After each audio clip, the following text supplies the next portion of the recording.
যে হাদিসের মধ্যে যে মতভেদগুলো আছে আর এই যে দলগুলো বানায় তুইছে, এগুলির সমাধান কে দিবে ভাই? আমি কিন্তু অরিজিনাল, আমাকে অনেকে বেশিরভাগ সময় নাস্তিক বলে, বলুক, আমি এতে কোনো আপত্তি করি না, কিন্তু আমি যৌক্তিক একটা যৌক্তিক কথাটাকে আমি বলতে স্বাচ্ছন্দ্য বোধ করি। এটা আমি নাস্তিক হই, বলুন। হাদিস অস্বীকার করার যে প্রচেষ্টা, যে যে উদ্দেশ্যে করুক না কেন, এই প্রচেষ্টা হলো দ্বীন অস্বীকার করার প্রচেষ্টা।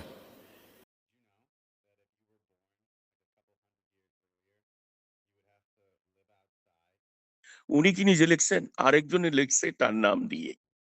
এগুলো সব আজব গজব উদ্ভট ইচ্ছা কাহিনী মিথ্যা। এখন ঠিক। এখন শুকুর আলী ভাই, একজন নবী 6 বছরের একটা মেয়ের সাথে সেক্স করবে, ওর তো কিছুই নাই। একটা পুরুষের তো লোভ লাগে, তার বুক দেখা, আগা পাছা দেখা একটা পুরুষে লোভ করে একটা নারীর প্রতি, কিন্তু 6 বছরের একটা বাচ্চা, তার তো এই লোভ আসার মতো কিছুই নাই। এই যে সমস্ত কথাগুলো, এগুলি এগুলো তো সহিহ হাদিসে আছে ভাই, এগুলো তো সহিহ হাদিসে আছে যে হাদিস অস্বীকার করলে আমরা কাফের হয়ে যাব। তো এই হাদিস ফাদিস মিয়া এগুলি লেখছে কারা? এই সমস্ত গল্প কাহিনীগুলি মানুষে লেখছে, যার যার মতো করে লেখা থেকে গেছে। সহি হাদিসের মধ্যে যে পছন্দ করে নেয়, সুন্নিরা কইব আমি 2 লক্ষ হাদিস মানি, সিয়া কইব আমি 14 লক্ষ মানি, হ্যাঁ কইব আমি 10 লক্ষ মানি। এই যে হাদিসের মধ্যে যে মতভেদগুলো আছে আর এই যে দলগুলো বানায় তুইছে, এগুলির সমাধান কে দিবে ভাই?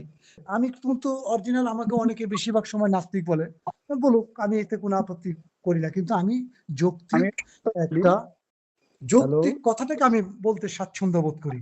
এটা আমি নাস্তিক হই, বলুন। ইসলাম কি ভাই? অন্য অন্য দেশে শান্তি নাই? ইসলাম যদি শান্তি হয়ে থাকে, পৃথিবীর বহু দেশে শান্তি আছে ভাই, এখনো অনেক শান্তি আছে, মানুষ ভালো আছে, নিরাপদে আছে।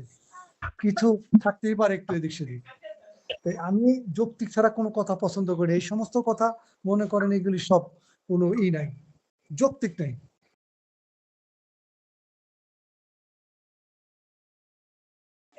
আমি একটা হাদিস দেখছিলাম, তো 3424 নম্বর হাদিস সম্ভবত। তো ওই হাদিসে উল্লেখ করছে যে আমি মোহাম্মদ আবু হুরায়রা থেকে বর্ণিত বলছে, হাদিসটা আবু হুরায়রা থেকে বর্ণিত। আবু হুরায়রা বলছে আমি নবী মোহাম্মদ কাছ থেকে শুনেছি যে দাউদের পুত্র সুলেমান আজ রাতে 70টা স্ত্রীর কাছে যাবে, আর প্রত্যেকটার স্ত্রী এক একটা অশ্বরোহী সন্তান প্রসব করবে। তো যখন সুলেমান এই বিষয়টা যখন করলো, তো তখন বলতো ওর সাথী যে ছিল, তো বলছে যদি এটা হয় তাহলে আপনি আলহামদুলিল্লাহ বলেন। তো তখন তিনি এটা বলেন। তো দেখা যাচ্ছে ওই রাত্রি স্ত্রীদের কাছে যাওয়ার পর আহ ওই 70টা বাদে একটা নারীর কাছে শুধু সন্তান এসছে, আর সেই সন্তানটা ছিল বিকলাঙ্গ। তো ওই সাথী বলছে তুমি আলহামদুলিল্লাহ বলুনি বলে ওই সন্তানটা হচ্ছে বিকলাঙ্গ।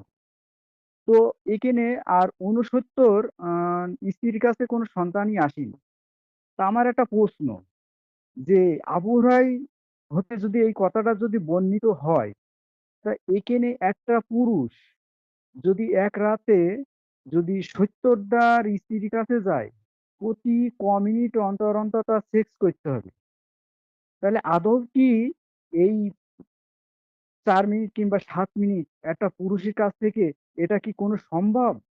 এগুলা ওই হোরাইরা বা ওদের দ্বারা সম্ভব, কিন্তু বাস্তবে পৃথিবীতে এগুলো তো সম্ভব নয়। এটা আপনিও বুঝেন, এটা আপনিও বুঝেন, আমিও বুঝি। যাদের মাথার মধ্যে গোবর নাই, মগজ আছে, আমরা সবাই বুঝি। কিন্তু ওই যারা গোবর নিয়ে চলে, নিজের পরিবর্তন করতে চেষ্টা করে না, ওই সকল এই খুনি দরিন্দাটা এই সকল কিছু বাজারে ছাড়ি। ওই যে দীপু দাসেরা হত্যা করছে, যে ওখানে এক মোল্লা দেখলাম বলতেছে কোন একটা হাদিস আছে, নবীর শার্টের বোতাম নিয়ে কথা বললেও আপনাকে খুন করে দিতে হবে।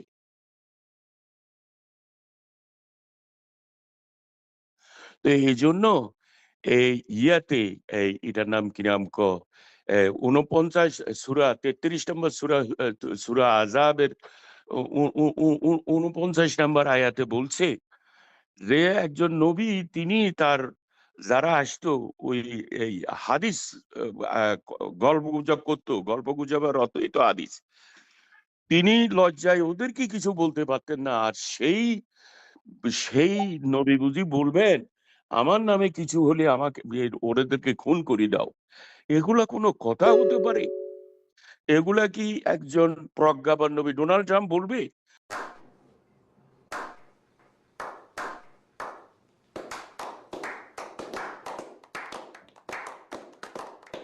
সূরা ৯ নম্বর, সূরা ৯ এর ৫ নম্বর আয়াতে ওই যে খুন খারাপি সহকারী, কোরআনে আরো অসংখ্য আয়াত আছে এরকম।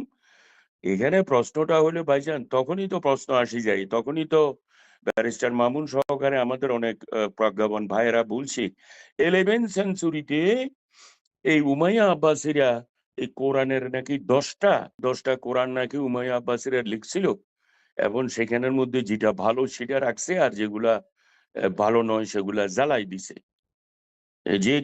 এই যে সূরা আজবের সরি ৯ নম্বর সূরার যে এই ৫ নম্বর আয়াতে যে খুন খারাপি, একটা ইদ্যত বা এটা শেষ হলে তোমরা ওদেরকে যেখানে পাও এখানে খুন করো, এগুলো তো কোরআনে তো এগুলো আসতে পারে না। একটা স্রষ্টার কিতাব তো হবে পরিচ্ছন্ন, ক্লিন। রবীন্দ্রনাথের কোন সাহিত্যতে, নজরুলের সাহিত্যতে কোনো জায়গায় খুন খারাপি আছে? আমির ভাই বলেন। সৃষ্টিকর্তা বা স্রষ্টা বা আল্লাহ আমাদের কখনো এইভাবে এমন কোনো বিধান দিতে পারে না। আমার কনসেপ্টে যদি কেউ না মানে, তারে কাফের কও, মুশরিক কও, এটা কও, সেটা কও। সৃষ্টিকর্তা কি এতই অভাব পইড়া গেছে গা যে তার গায়ে লাগে? আসলে তো আল্লাহর গায়ে লাগে না, লাগে মোল্লার গায়ে। এই সমস্ত জিনিস হচ্ছে যখন মানুষ যৌক্তিক কথাগুলো প্লেস করে যে স্রষ্টাকে একটা জায়গায় রাখতে চায়, তখনই মানুষ একটা ৩-এর ৩৩, ৬-এর ৩২, ৭-এর ৫৫, ৫২ এই সমস্ত আবিষ্কার করে। একটা লোক মাত্র কি বুঝে না যে তিনের ভিতরেই তো প্রোগ্রাম করা আছে কোনটা ভালো কোনটা খারাপ? আপনি ওই যে শুক্র ভাই তো চলেই গেল, উনি তো ওইটাই জানতে চাইছেন যে যে জাহান্নাম যেটা উনি বলতে চাইলেন যে জাহান্নামে ওখানে কিরকম হবে, কিরকম পালাবেন। ভাই এগুলো তো কাল্পনিক, আমরা কেউ জানি না। সেটা নিয়ে আপনি ঘুচুর ঘুচুর করার তো দরকার নাই। এই দুনিয়াতে আপনি আছেন, আপনি কতটুকু মানবতার, মানবিকতার এবং সৎ কাজ করছেন আপনারে জিজ্ঞাসা করেন না আপনি জান্নাতে এই মুহূর্তে আছেন কিনা। আমাদের মোস্তফা ভাই যে কথাগুলো বলছে, আমি তো ওনাকে থ্যাংক ইউ জানাই, ধন্যবাদ জানাই।